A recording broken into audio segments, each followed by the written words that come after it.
Welcome back to Horses of Courses. I'm Tinia. I'm Suzanna. And we are out here on Suzanna's porch. I think this is the third time we've actually recorded here. No shooting stars today, though. So we tried to do this for you guys last night after I'd made a trip from West Virginia in here. It was about 1:30 my time. Like an idiot. Yeah, and like listening to it, I thought, nah, we can do better. We were tired. We were just too tired. We're tired. We're getting old. Yeah. It hurts my feelings. But here we are in Canmer, Kentucky, looking at what's hanging in there of the fall foliage on Suzanna's farm. Pretty, isn't it? It's a big, nice farm. She has a pond down there. Leaves flying through the air. Weather's warmer than I expected it to be. We just met with Suzanna's farrier, Misty, and she trimmed a couple of horses. And then I'll load up Grant and a new standard bred and head out to West Virginia. Morgan's. You're going to Morgan's. I'll do some photos from Morgan. So anyway, we're going to talk to you guys about our upcoming event. November 3rd, we have a vaccine clinic. Boehringer donated a large number of vaccines, more than we can use on our horses, and we're going to do a clinic for the community.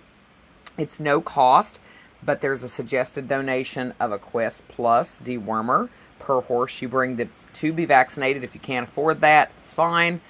Don't hesitate, but get on our page and look at the events and see how you can sign up. And that'll be in Cabell County, West Virginia. If you do bring it, we'll be excited, though, because it's about time to kill off all the bots. We're going to go through a lot of Quest Plus. Yeah, and Suzanna, there's nothing she likes to talk about more in the world than bots. You'll find that out in this episode. So you can... Can you beat a dead botworm? Well, I mean, it's better than a live botworm, especially a screwed-in botworm in the lining of a horse's intestines. We also, as a reminder, our annual gala is in Milton, West Virginia, the first Saturday. Tell them what they're supposed to dress up like. Well, so the first Saturday of December, you have to be a hero or a villain. Disney, it can be Disney, but it doesn't have to be. It's just your favorite hero or villain. It can be Marvel, but it can be Marvel. Does Disney own Marvel now? They may. I don't know. But it can also be any hero villain theme you want to go with. I'm thinking about being Ursula. Susanna's going to be the Little Mermaid. I'm not coming. The Little Mermaid? I wouldn't be the Little Mermaid. I'm not coming. Susanna is not into fancy shindigs. She's had her one for the year. Yeah, I just had to be fancy for the wedding. That was enough. Yeah, her daughter just got married, so that was her fancy event of the year. So those are upcoming events. We're going to get right into Susanna's favorite topic of all time. It's not really. Hooves are really my favorite. And that's what she's telling you, but wait till you're done with this episode and you all let me know what you think. The horse care topic this month is bots. They don't give us feedback, actually. I wish they would. I know. It'd be better if we get some comments and be like, hey, I enjoyed listening to you idiots, or gosh, this is terrible, I'm never coming back, or something. I can put a survey on there. I did the first time we did a survey. Comments are more fun than surveys. Well, they add comments with their survey. So we had some on the first episode. Botworms. So botworms. When do you deworm to keep the botworm load down? In Florida, I don't know. Yeah, that's the thing. I was going to actually throw that in when you were on the tangent about it last night. What do you do when you don't get a hard frost? We don't know. You ask your veterinarian, and hopefully they know. So what do you do when you do get a hard frost? Well, if you want to get rid of the botworms, you wait until there's a hard frost, an actual real hard frost, like your cars are frosted, your fence is frosted, your ground is frosted, your roofs are frosted, everything's got to be frosted. And then you find a dewormer with a boticide and give it to them. So that's the reason why at my farm, I don't do fall deworming. I do boticide deworming, usually with Quest Plus, and just kill two birds with one stone, because you got to give a boticide anyway, so why not give Quest Plus, which has boticide. So, but if you do it beforehand, you're just wasting money and causing resistance, and you're not effectively dealing with the bots. Right. You're going to have to just do it again after the hard frost. So, and it would be unlikely that your horse has such a devastating parasitic load that waiting a month is going to make any difference. I will say on the flip side, there are people that say, well, I don't need to deworm my horse for bots because it never shows up in their fecal egg count. But you can't tell. Bots don't show up in a fecal egg count, so... Oh, yeah, this would be the time. I didn't know if this part of the bot story in the podcast, tell them what happens if your horses chew on bots. Bot eggs, sorry. Well, they ingest them. And then what happens? And then they hatch out if you don't catch them. How do you know about that specifically? Or, is this leading questions? Yeah. Last time we talked about this down here, but that's okay. Okay. So I was with my veterinarian when a equipment rep was trying to sell her a new scope, and she was having her try out a scope, and she said, well, I have a polo pony that's been coughing for months, and we've tried everything, and her SAA is 0, so there's not an infection, so we'll use it on her, and maybe we'll find a pine tree growing in her lungs or something cool and crazy like that. Because a pine tree could grow in a lung. It has happened. Yeah. It actually happened on that TV show. What's that TV show where weird things Monsters happen? Inside Me? Was that what it was? I feel like it wasn't that one because that's usually live things. But one of those weird medical shows, a guy had a pine tree in his lung. And tell them how that takes place. They swallow some Seeds? portion of a pine cone. Or seeds of a tree or anything, and it could potentially embed and decide that that's a fertile soil to grow. It's so moist that there's your favorite word. Moist. It's so moist that it'll germinate a seed sometimes if everything's just right. But anyway, But there weren't trees growing. No, we scoped the mare's lungs and they were fine. And she said, what's dirty? Let's just go ahead and scope her stomach. And I'm telling you, when that scope got down to her stomach, there were 200 botworms screwed into her stomach lining, just wriggling and jiggling. It was the most alien, gross, disgusting thing ever. In the world. And so the guy was there, the polo pony owner, and he's like, well, how can this be? I deworm her every month. And both me and the veterinarian smacked our foreheads at the same time. And she said, when I'm done with this, we're going to have a conversation about resistance and proper deworming schedule. Yeah, but because he had done that, he had made them really resistant. And fortunately, this scope had a port built in it, and she was able to directly shoot, like an arcade game, each botworm with liquid ivermectin, and they were like screaming in there, I'm melting! And they were really gross to watch when they got squirted. It was like one of those fascinating but disgusting things that you hope to really never see again, but it's cool once. And if you ever want to look at that and read the full article, Suzanna reposts it about once a year on the Heart of Phoenix page. So you can go in there and look through the old posts and find the photo of the bots in the stomach lining. Disgusting situation.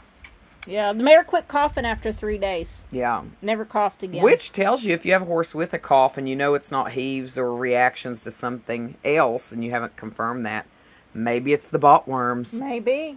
So, right now, this is Susanna's episode mostly because she loves to talk about bots and she also loves to talk about, as she mentioned, hooves. The product that we picked this month is something she and her farrier, who was just here, really believe in. I have no experience with this product, but it's Hoof Armor. Hoof Armor. What's it do?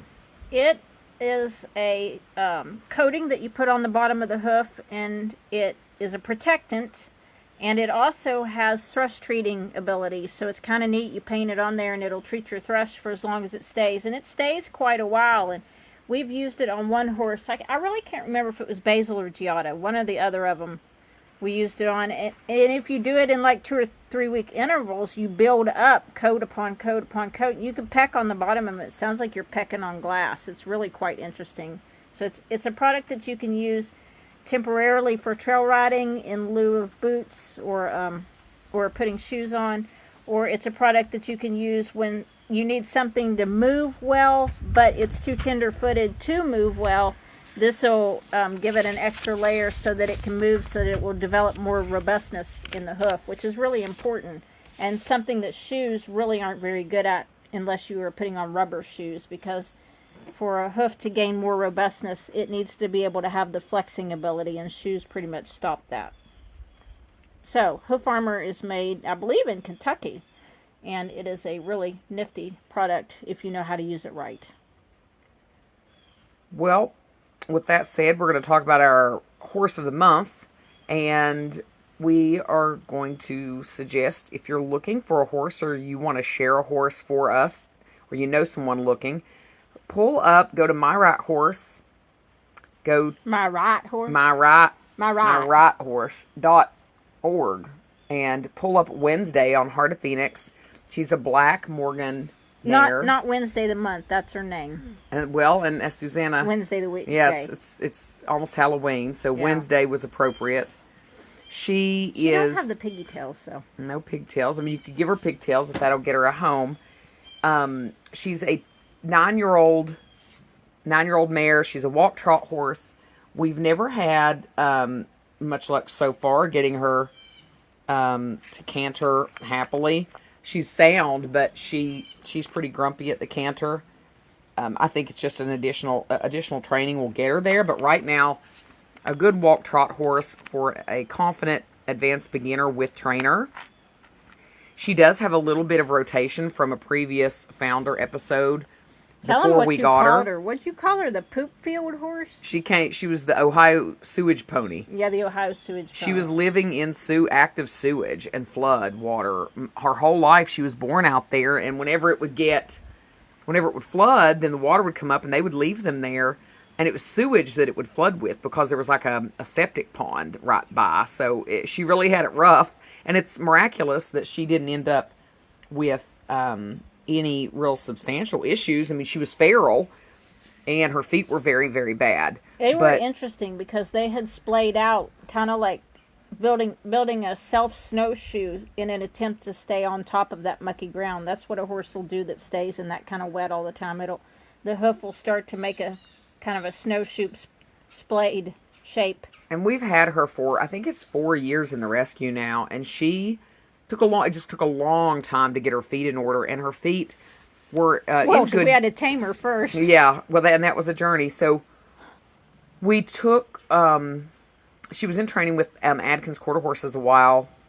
She went to Caitlin Reese at Addy Cat Acres a while, and she went to Black Star Stables a while. So she's been with lots of different fosters. Now it's time for her to move to a C. She's been to the A's and the B's. Now she's got to go somewhere with a C. One of the K's. Addy Cat. Well, that starts with an A. Well, yeah. And Aubrey. Yeah, okay. I get it now. Like I was slow there. So she is she's been waiting a long time. She did get adopted and returned. The adoption just didn't go well. The adopter didn't appeared to have good resources and a good support system, but in fact, the farrier was not doing a good job on Wednesday, making her uncomfortable. Therefore, they were acting out behaviors. That was one of the most upsetting farrier jobs I've ever seen. It was very bad, and the adopter just didn't realize. But too small a shoe with drill tech.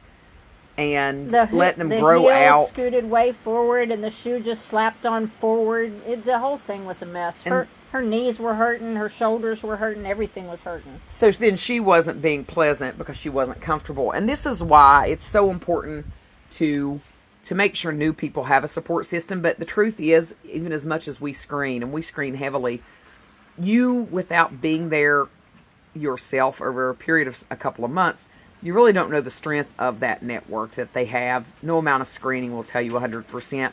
Thankfully, the adopter realized she was, it wasn't working, and that she didn't have resources to get a better farrier in the area that she was in. So she returned the horse, and we were just glad to have her back. Morgan will tell you, too. Morgan has a very high sense of fair play. If they don't feel like life is fair, buddy, they'll sure act up about it.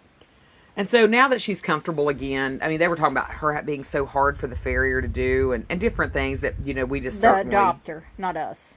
Yes, yeah. The adopter. And she doesn't have any issues with the farrier at all. Well, and Annette pulls her out for the kids and the new volunteers to play with and love on. So for people which is also Morgan-y.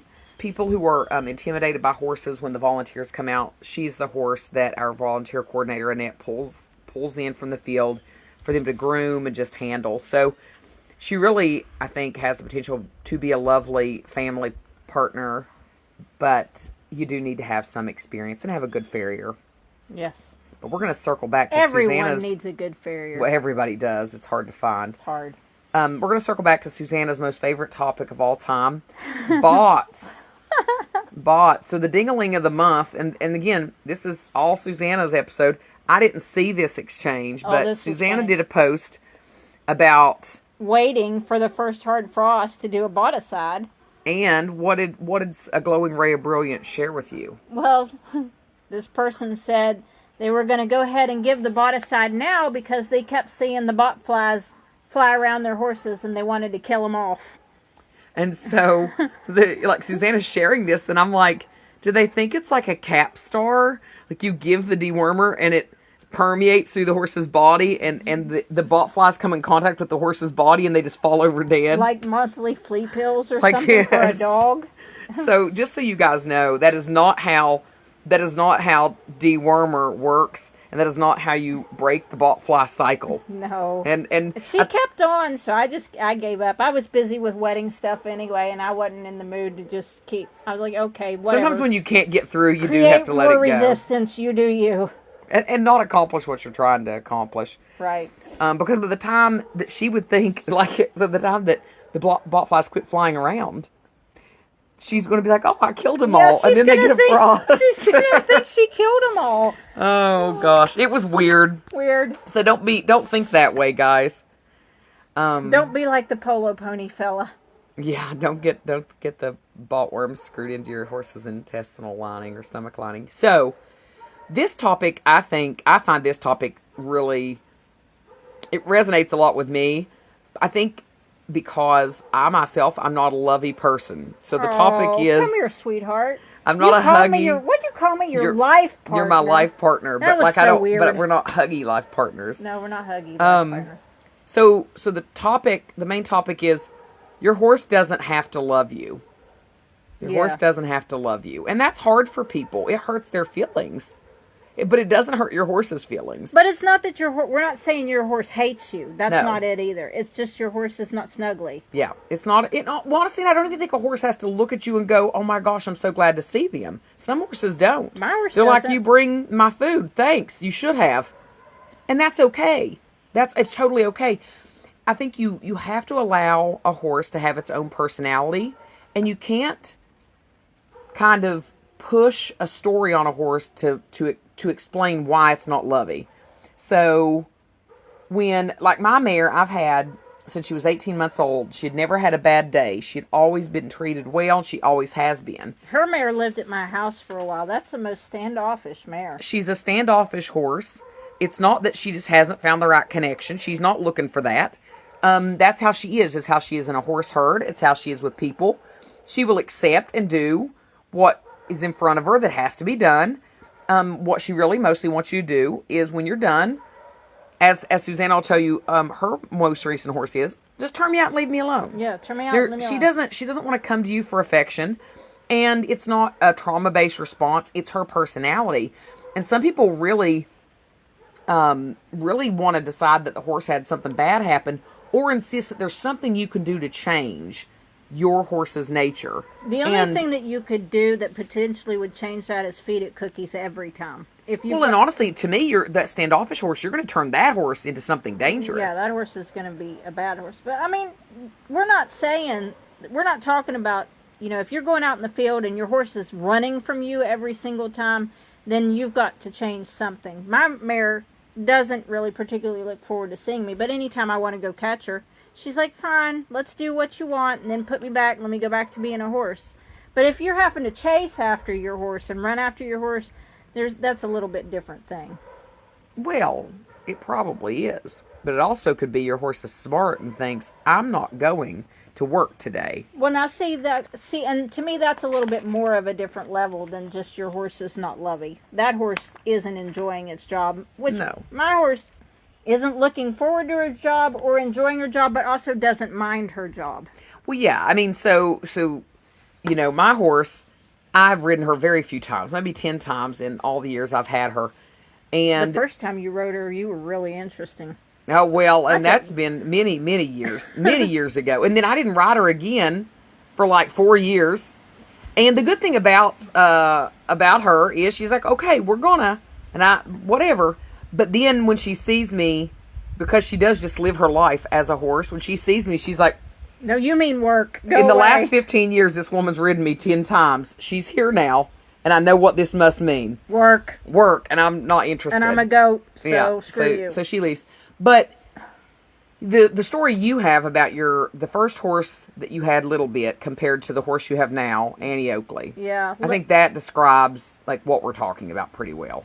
Yeah, so I had this draft cross mare who was very snuggly, and genuinely, if I walked outside, she was hollering for me. It had nothing to do with cookies, because I'm not a treat feeder, and had nothing to do with cookies. She just wanted to be with me, and she wanted to hang her head on my shoulder, and she wanted to waffle her nose up and down my cheek, and she loved all the grooming and the scratches and me sitting and reading a book beside her. That mare loved all of that. And when I had to put her to sleep for Ringbone, and kind of got over that a little bit, I had in mind that I would look for another horse like that. And then the universe threw this Morab into my lap, who is the complete opposite. She's 13-2, no draft looking in her, and no snuggly, no waffling up and down my face, none of that kind of stuff. The only time she ever wickers at me is if I have the food bowl in my hand. And so, and I wound up keeping her. Originally, she was just assigned to me. And we wound up forming a good partnership. We have a really good, solid partnership where we completely understand each other. But it is the horse that I need now because I don't have any children anymore, and I had breast cancer, and life has just gotten to be where I don't have time to do all the snuggly things. And I'm very thankful that I don't have, I mean, of course, I'd really love to still have my snuggly horse, but I'm very thankful that I didn't go out and find another snuggly horse, because it would be a sad snuggly horse, I think. Well, and so one of the things that comes to my mind is allowing the horse. I've used the statement, train the horse in front of you. Right. But also acknowledge the horse that you own has its own personality.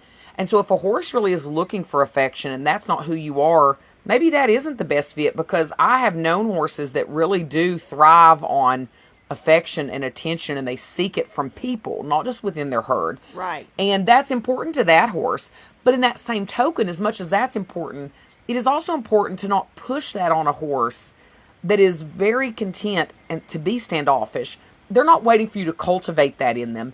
That is who they are. And just like you would with your own child or your brother or friend, allow them their personality to be what it is. You can actually push them over into being resentful by trying too much to turn them into a snuggly horse. Yes, and I think that's maybe the most important part of this conversation is there are horses out there that just wanted to do the job and to be let alone to do what they want in their free time. And there are people that have just insisted on things like this, bringing them in to the barn, putting blankets on them, grooming them every single day, braiding their manes, pampering them when they want to be out. We have horses that want to come in. It starts to rain. They're like, please bring me in. Pay attention to what your horse is saying. I know of a situation right now where someone brought to my attention a horse that really prefers to be out and is not happy being stalled, being brought in, because they think that that's babying it and that's what they want to provide, but it's not what the horse wants. So it's a conversation we're having to have with an adopter that, hey, you have to do what the horse needs in front of you, not what your last horse needed, not what you think the horse needs. And so I tell you though, the average horse person has, the average horse person, not really the hobbyist, but what the average horse person has maybe 10 horses in their lifetime that belong to them. But being in the rescue and having however many we have come through the door, and working for the public riding stables where I had a string of 54, and you really get the opportunity to see the diversity of each horse. I had horses in my public riding stable string who were perfectly happy to do that job, but they didn't want to be fussed over in the morning. They wanted to be brushed, saddled, bridled, have their hoofs picked, and be turned out in the lot. And then I had other ones who were like, oh, please take your time with me. Let me hang my head on you. Will you scratch my ears before you put that on? Blah, blah, blah, blah, blah. Right. Well, and that's the same thing I think I've been able to, over the course of the years in the rescue, interact with thousands, but directly be involved in picking up, handling, holding for the farrier, seeing through training well over 1,000 horses. And it's a huge spectrum of personalities. And I'm always happiest in a placement. Every adoptive home doesn't allow a horse to be who they are. And we talk about it because it's hard for us because you want them to have a home and nothing's perfect. And, the rescue is an orphanage. But it's kind of odd that the orphanage is where we really allow them to be who they are because we do care that much. But you want them to get into a home and to have individualized attention if that's what they want, but at least individualized eyes on them. So they're more apt to pick up little changes and things in that way. In a home that has 2 or 3 horses, rather at the facility where there are 40 plus horses, or with a foster where they're there a little while and then we move them to another situation. So, but it is hard when you get to know the horse and its personality and you see a home trying to turn the horse into what they want. And I don't mean give them a discipline and they can learn something, but even that applies. Like maybe they're not happy doing this particular type of work. Well, yeah, I had a pony like that. Well, we try to sort that out pretty well before they go into a home. But I'm talking about my own personal pony, Splenda. Oh, well, yeah. She was bred to be a child's show pony, and man, that made her life miserable. But her daughter is really funny. Her daughter is a child's Seems to show thrive pony that way. and is very happy about it. So there's an adopter recently that returned a horse that wasn't really the right fit in many ways. And what I see... And good for them. And good for them. There's nothing wrong. Not a darn thing wrong with that. There's nothing wrong with returning a horse to a good organization. A good organization is always happy for the horse to come back. It's no big deal to us. If a horse comes back in good shape, we'll find them the right fit. And sometimes it does take time before you know. Or 2 or 3 people. And talking about your horse doesn't have to love you, it takes time for a horse, for most horses, even if they're affectionate, to decide that you deserve the affection. There are some that just are that way with everyone. But there are truly affectionate horses with just 1 or 2 people they're bonded with, so that takes time. And then, you might have to have a horse 3-6 months, something like that, before you realize, hey, this horse just is a standoffish horse. So if it's not a good fit and you're trying to push the horse in a box that suits your personality, it's better to let the horse come back to either a good breeder, if that's where the horse came from, a good trainer, if that's where they came from, or a good rescue, and try again. But in this person's case, they did, and what I've stressed to them is I really feel like they would be happiest with kind of a snuggly type of personable horse. I think that's what will mesh well. And so, hopefully that's what they find when they're ready again. I think it makes the horse and the person happiest. Yeah. So that's all we've got for you. We're going to get out here and load up some horses, and I'm going to head back to West Virginia. So this is our October episode.